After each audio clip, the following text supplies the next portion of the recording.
I am Melissa Wilkerson here with Makerspace, and today I'm going to show you how to make a sewn 2-layer fabric mask. In front of me I have 2 different fabrics. This is a woven cotton, 100% cotton. This is a jersey knit material. The CDC official recommendation is to use the woven cotton 2 layers to make your mask. However, the CDC also says that any fabric covering is better than none. If you have a jersey fabric available, that's fine.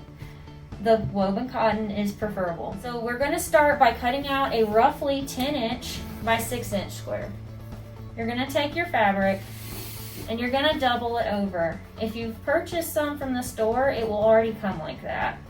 If not, just make sure that you have folded it over so that you're cutting 2 pieces at once.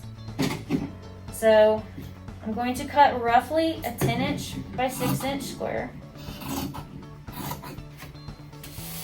You don't have to measure this exactly. It will work out in the end if it's not exact. You now have 2 pieces that are roughly 10 inches by 6 inches. We're going to separate them and we're going to put the part of the fabric that goes on the outside together. Next, I'm going to show you how to cut the elastic and place it in preparation for sewing. You're going to cut 2 pieces of roughly 6 inches of elastic. Again, it doesn't have to be perfect. It's elastic, it's stretchy. It will fix itself.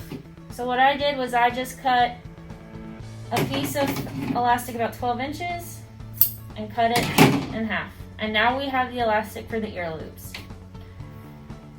To put the ear loops in position, fold the top layer of fabric back and just lay the ear loops about an inch from the edge of the fabric and fold it back.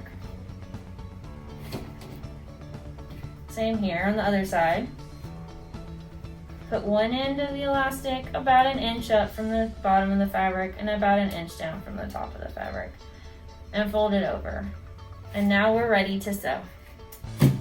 So we're going to take the side, we're going to start on the side, one of the sides that does not have the elastic. And what we're going to do is we're just going to sew a simple straight stitch around the edge, leaving a small section in which we can turn it inside out. So I'm going to grab the fabric and put it through my sewing machine, putting my presser foot down, leaving about ½ inch between the edge of the fabric and the needle.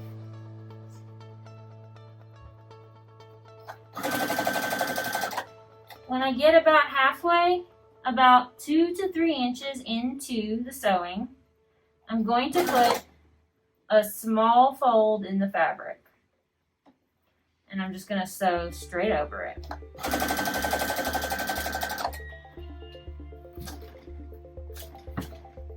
Then I'm going to raise my presser foot, turn the fabric 90 degrees, and put it back down. The important part of this is making sure that you sewed the elastic into the fabric.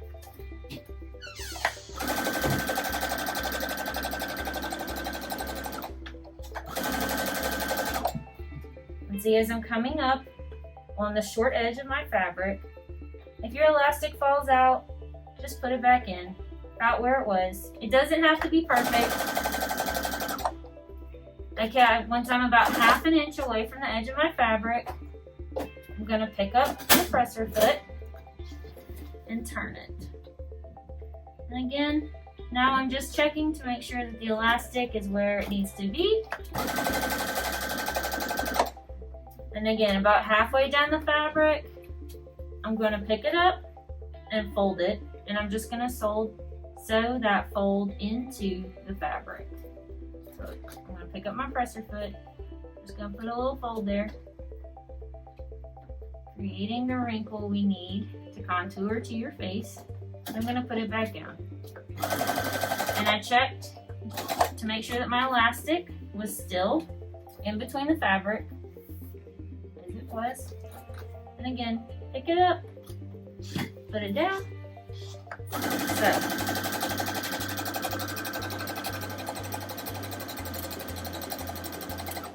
now I'm going to stop sewing. So at this point, I'm going to raise my needle, cut it, and I've left about 2 inches of non-sewn fabric here, because this is where we're going to turn it right side out. So then I'm just going to turn it right side out, so that the pretty fabric is on the outside and we don't have to see that inside fabric. You can use the elastic loops to help pull that fabric out.